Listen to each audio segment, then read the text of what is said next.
Hello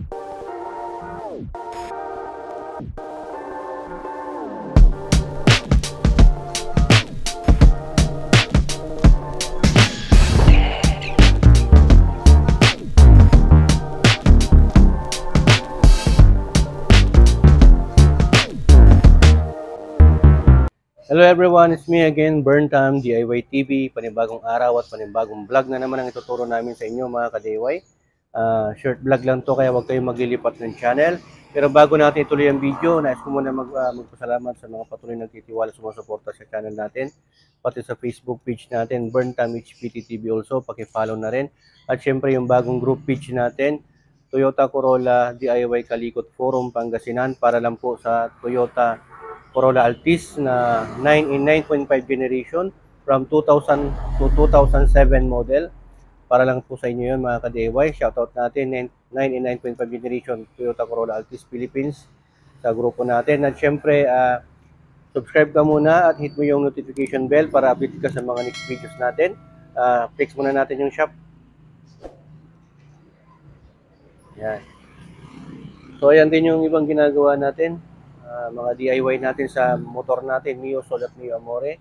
At syempre sa Pajero natin, 4x4. Okay, at syempre like at share mo tong video na to na gagawin natin sa ngayon para makatulong at makapagbigay ng idea sa ibang mga Toyota Corolla Altis owners. At syempre para din to sa mga lahat ng mga klase ng sasakyan, mga sedan. Okay, yung gagawin natin ngayon ay maintenance. Maglilinis tayo dito sa likod ng 2001 Corolla Altis 1.8G. Pero bago natin makalimutan, Analos Vlog, paki-subscribe nyo rin. So tara, para hindi na mahaba yung introduction natin. So nakikita nyo, tinatanggalan natin yung mga gamit. Yan. So itong ibang gamit, tatanggalin natin dito. Tapos syempre, tinan mo ito mga ka-DIY, namuuna yung dumi. Yan, dumi yan. Tapos dito, singit-singit. Ang gagawin natin, babaklasin natin itong rubber dito, itong molding, rubber molding. Tatanggalin natin itong mga carpet dito, pati dito na nakaano. May mga clip lang yan. Yan, you have to remove this clip. Babasahin natin, pressure washer natin yan. Tapos may brush tayo na gamit. Yan. Basahan, tapos syempre, may ano din yan, powder. Babrushin natin yan. So, parang ganito mga ka-DIY. Sa katagalan kasi, this is 2001 model. May mga ano na yan, matik-matik. Parang mancha-mancha. So, tatanggalin natin yan. Ganyan. Yan ang sinasabi ko sa inyo. Yan. Yan lupa na yan mga ka-DIY. So, ito magkukusto ng kalawang. Kakainin niya tong frame. Diba? So, ganyan lang po yung pagtanggal. Yan. Tanggalin natin ng ganyan. Yun. Ibabalik din natin to mamaya. Ito kasi dito, napuputol naman to. Yan Pwede mong baliin yan dito. Pinabali yan dito para matanggal mo. Yan. Ganyan. Pag ibabalik mo siya, ganyan lang din, lapat mo lang. Meron namang parang guide to ibabalik mo siyang ganyan. Diba? Pagkatanggalin mo, ganyan. Simple lang naman yan. Ito, pwede mong katirin dito para matanggal mo siya ng buo. Okay? So, tanggalin namin to. Pero pag tanggal ito mga ka-DIY, may mga clip lang. Tanggalin mo lang yung clip ng ganyan. Kikita mo na yung loob niya. So, ito, lilinisan din natin ito mga to. Okay? So, tanggalin ko muna yung mga gamit. So, ayan mga ka-DIY, tatanggalin na rin natin to. Itong pinakamadali. Kasi babaw ng carpet. Lalabad din natin yan. Tapos, itong takip na, makikita natin yung reserve natin, nandyan. Kailangan na may reserve din tayo. So, ganito pang itsura ng loob nito. Ito, pwede rin natin tanggalin yan. Ayan. At ito. Dalawa yan kabilaan. Okay? Yan, hindi pwedeng basahin yan. Tanggalin na rin natin yung gulong. Yan, ito yung reserve natin mga ka-DIY. Magbaon kayo ng reserve yan. Tapos yan, babrasin din natin yan. Tapos itong mga clip dito. Yan, so tatanggalin din natin itong plastic molding dito. Yan, yung plastic trim. Yan, may clip din yan na 1, 2, dalawa. Tapos natanggal na yun dito na isa. Yan, malapit nang matanggal. Yun. So, may clip to. Actually, tatlo yung clip niyan. Isa dito, saka ito. Tanggal na. So, ganyan yung itsura niya pag natanggal. Yan. May ground din dito. Actually, para sa alarm to natin ground dito. Babrasin natin yan mga kadeway. Yan, matatanggal na rin yan. Lalaban natin. Saglit lang naman yan. Yun, andito yung alarm niya. Yung horn ng alarm nandiyan. Kabila, ganyan din. So, ganyan yung itsura niya pag walang carpet. Yan. Ito parang singawan niya yan. Air vent niya. Gagamitan muna natin to ng pressure washer. Kunin mo yung pressure washer natin. Pag magpapalit ka ng ilaw, nandyan lang po yung socket, yung bulb, dyan po ang tanggalan niya. Pag magpapalit ka rin ng shock absorber, nandyan din yung mga bolt, yung mga nut, yung shock. Dyan din, yung magtatagal. So, dito rin nakalagay yung mga ibang wiring para sa ilaw mga kadeway, saka sa alarm. So yan, hindi na natin tatanggalin yung upuan dahil nalinisan na rin natin doon. Dito lang. Tambay muna. Yan, gagamitan natin ng pressure washer para saglit lang din. Tapos ito, actually merong takip dito yung rubber. Tinanggal ko na para hindi siya mag-ipon ng tubig.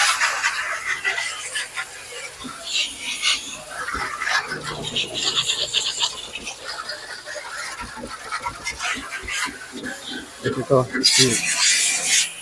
Pangalawang linis na nga namin to. Hindi lang namin na-videohan yung una. Ayan.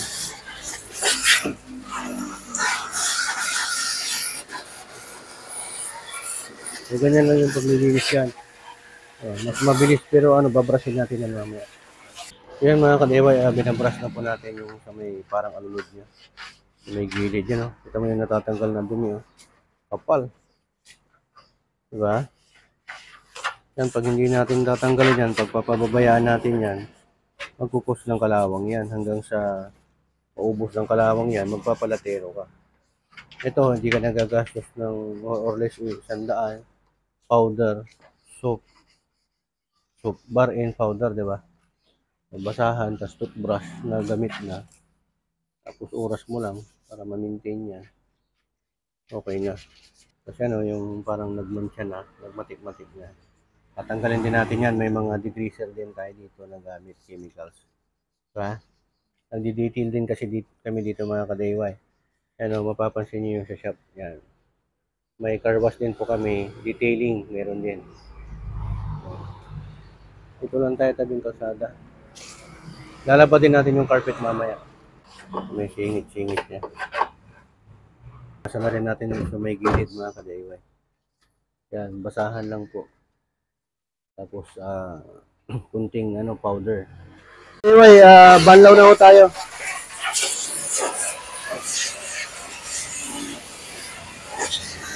Yan. Lumalabas na yung mga dumi.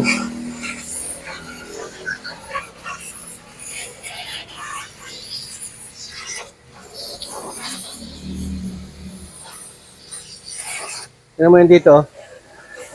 Ito rin mga kadeway. Yan, make sure na yung butas dito. Yan may butas mo dyan. Tanggalin mo yung itim. Yan, tanggalin mo. Yan Yan, may butas mo dyan. Make sure na hindi ho yan barado para lumabas po yung tubig. Yan Yan ho yung butas dapat yan, hindi yan barado. Yan, lalabas yan yung dumi. Okay? Ang kabilaan yan, dito rin Yan yung butas mga kadeway, pakita mo. Make sure na hindi rin yan barado. Kasi dadrying natin to mamaya. Pakita mo yung singit, pakita mo. Wala dyan. Malinis na yan. Diba? Wala na yung dumi. Yung carpet naman yung sunod natin, puso muna. So ayan, sa part naman na ito mga kadeway, pinupunasan na po natin ng tuyong basahan para matanggal na po yung mga natitirang tubig. Kailangan na patuyuin talaga natin yan bago natin ibalik yung carpet. So naman mga kadeway, sa process na to, drying na tayo. Blow dry. Gamit tayo ng blower para mas talagang tuyo. After nito mga kadeway, yung naman carpet, natin ng pipressurean din natin, okay? Itong part na to, ito na yung sa pagpipressure natin dito sa carpet. Pero kung wala kayong pressure washer mga ka-DIY, ibabad nyo lang to sa batya na malaki o kaya ganito. Iubos nyo yung dalawang powder. Babad nyo ng kahit na buong magdamag. Hindi naman kayo nagmamadali. Tapos paaraw nyo ng isang buong araw, dalawang araw bago nyo ibalik. Okay, para matanggal yung amoy, kulob. Yan o. Ano natin ang powder. Tingin kayo mga ka-DIY. Maglalagay kayo ng mga isda, mga malansa, mga karne. Umaano dito yung amoy na iiwan. Kaya kailangan ding laban. Yan, hindi naman to masyadong kadumihan kasi pangalawang beses na namin itong nilinisan mga ka-DIY. Ito, inulit lang namin for the sake na makita nyo kung paano ito linisan. Pero yung iba, steaming yung ginagawa.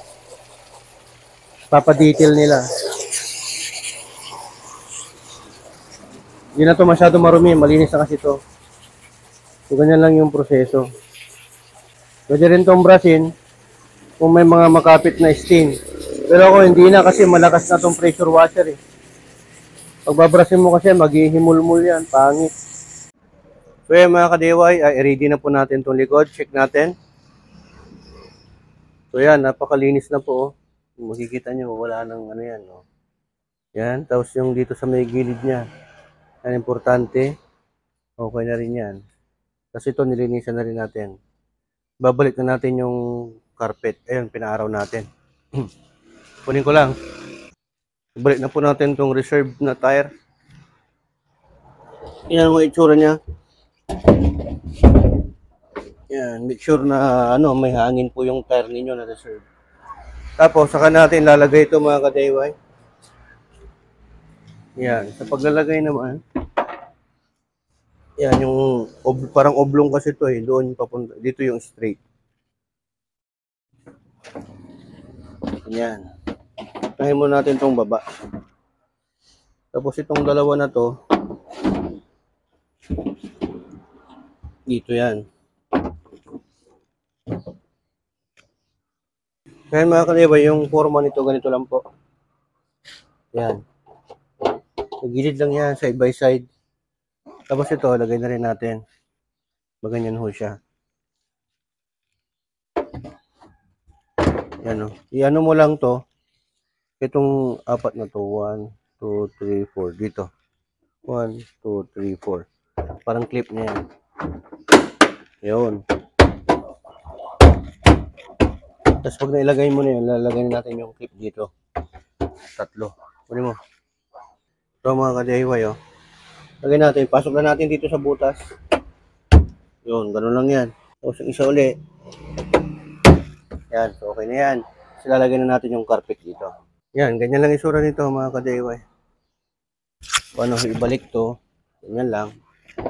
Yan. So ibalik na rin natin itong yan. Yung mga clip na yan para yan dyan sa may carpet ng upuan. Okay. So ganyan lang yan. Mga yan. 4 o 5. Yun. So, ganun lang yan mga ka-DIY. Tapos, ibabalik natin ang papatong natin. Okay? So, ibalik na rin natin itong rubber molding mga ka-DIY.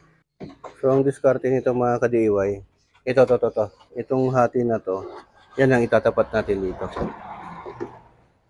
Yan ang guide niya eh. So, unahin natin yan na ilagay. Kasi pag mali ang paglalagyan mo niyan, mali ho ang mangyayari. Yan, babaklasin natin ito mga ka-DIY para papasok to. Nakalimutan ko kasi na ito ang pinakahuli na ilalagay natin. Kasi ipapasok natin dito sa may loob to para may natin ng mabuti. Pati yung carpet sa gilid. So, tatanggalin muna natin. Yan ang pinakalas ilalagay natin. So, ganyan lang yung style. Yan. Lalagay mo lang ganyan ang bahagya. Tapos bibigatan mo lang. Ganyan. Ganyan lang yung itsura niyan mga ka-DIY. Hanggang dito. Yan. Tatapat mo lang yan, tapos bibigatan mo. Yan. So ayan mga ka-DIY, last part na to na ikakabit natin. Dito naman sa may gilid to, side by side. Ang paglalagay nito, yung butas, dapat dito, hindi papunta roon. At saka ito yung markings niya, 1, 2, 3, 4. 4 na lagayan ng yan, clip. So 4, so 8 yan. Itong mga clip na to, dito mo itatapat. 1, 2, tapos itong isa, 3. Tapos doon yung isa, 4. So ganyan lang yung isura niya. Kapag ganyan mo siya. Yan. Tapos yung clip dito. Yan. Pag ganyan na. I-ano mo lang sa butas. Yan, ganyan. Tapos lalagay natin yung clip. Yan. Tapos dito. Ito dito yan sa may gilid. Yan ang iipitin mamaya nito. Iipitin niya yan dyan. Okay? So, ganyan lang yan. Tapos ito, may clip din siya dito mga ka-DIY. Pang 5. So, 5 clip yan. Ganyan ang magiging itsura niyan. Pasok lang natin to dito. So, ganyan siya. Sa kabila, ganyan din. Tapat mo lang yan. Yan. Tapos dito, yung clip. Okay? Hindi ka naman magkakamali dito eh. Pero mas maganda na, ituro ko na sa inyo. Tapos, lalagay mo rin ng clip dyan. Yan, 1. Tapos ito yung pinaka-last part. Okay? So, ganyan yan. Tapat mo lang yan. Pinakita ko na sa inyo kanina to. Tapos, lagay mo rin yung dalawang clip dito.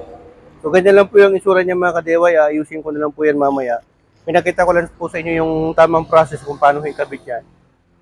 So, all goods na po yan mga ka-DIY. Malinis na rin yan. Mga 5 years, more than 5 years na naman to na hindi mo lilinisan. Okay na yan. Sigurado ko na hindi nakakalawangin yung frame ng sasakyan mo, yung body ng sasakyan mo kasi mahal talaga magpapintura o magpalatero. So, sundan nyo lang yung process. Ginamitan natin ng ano yan, bar, saka powder, basahan, brush. Tapos, syempre, tinanggal natin to at pinressurean natin. Kung wala kayong pressure washer, toothbrush or any kind of brush. Tapos, paaraw nyo to. Ilaban nyo rin to, paaraw nyo ng buong araw para hindi siya mangamoy. Dapat yung hindi basa para hindi siya maging amoy kulob. Okay? Kung may fragrance kayo, perfume, lagyan nyo. Mas maganda habang nakababad. Ayan, so hoping naman natutunan naman kayo sa vlog content natin sa ngayon kung paano mag-maintain cleaning maintenance dito sa trunk natin na kung saan lagayan ng mga gamit. So ilalagay na natin yung mga gamit, ganyang karami yung gamit natin ilalagay. Napakaluwag talaga itong kagandahan sa 2001 Corolla Altis or sa mga Altis. Dahil napakaluwag ng lagayan nila dito sa likod, sa trunk. Kung sa tao nga to, pwede pang 5 nasasakay dyan. Okay? Tapos check nyo rin yung kung paano kami nagpalit ng shock absorber dito sa likod at ibang videos natin. Check nyo rin mga ka-DIY sa mga naka-Toyota. So try natin kung sasarado siya. So ganyan, okay? Hoping na may natutunan naman kayo at share nyo itong video na to para makatulong sa iba.